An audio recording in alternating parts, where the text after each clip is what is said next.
വടി കിട്ടി. ലുട്ടാപ്പിയാണല്ലോ. മിടുക്ക, മായാവിയുടെ വടി കിട്ടിയോ? മായാവിയുടെ വടിയല്ല, വേറെ മാന്ത്രിക വടിയാ. വെറുതെ കൊതിപ്പിച്ചു.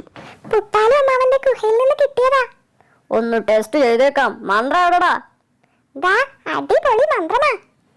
അത്തടി ഇത്തടി കട്ടിമോരൊത്തടി വെട്ടിമോരൊത്തടി ഭിം ഭിം ബോം.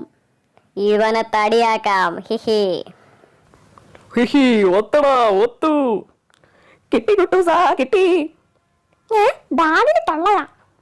പിള്ളേരെ കിട്ടി കുട്ടൂസാ. മായാവിയെ വിളിക്കാതിരിക്കാൻ വായും മൂടി. അതു കലക്കി. എന്നാ പിന്നെ രണ്ടിനെയും തടിയാക്കാം. തടിയോ? തടി കൊണ്ട് വടിയാക്കാം. അല്ല, വടി കൊണ്ട് തടിയാക്കും. മന്ത്രം ചൊല്ലി ഈ വടി കൊണ്ട് തൊട്ടാൽ ഈ പിള്ളേര് മരത്തടിയാകും. ചുമ്മാ ഇതിലെ പോയ പൂച്ച ദാ ഈ തടിയായി കിടക്കുന്നത്. അയ്യടാ, അത് കലക്കി. പിള്ളേരെ തടിയാക്കിയിട്ട് ആ തടി മുറിച്ചൊരു കട്ടില് പണിയണം. കുട്ടൂസാ പ്ലീസ്, ഇവരെ ഞാൻ തടിയാക്കാം. ഓക്കെ. കുട്ടികൾ അപകടത്തിലാണല്ലോ. അത്തടി എത്തടി കട്ടിമരത്തടി വെട്ടിമരത്തടി. അതാരാ? ബിം ബിം ഭോം. എന്റെ മൂങ്ങ. ഹിഹി, വാടാ പുന്നാര മൂങ്ങേ. അയ്യോ, ഇതിലിരിക്കല്ലേ.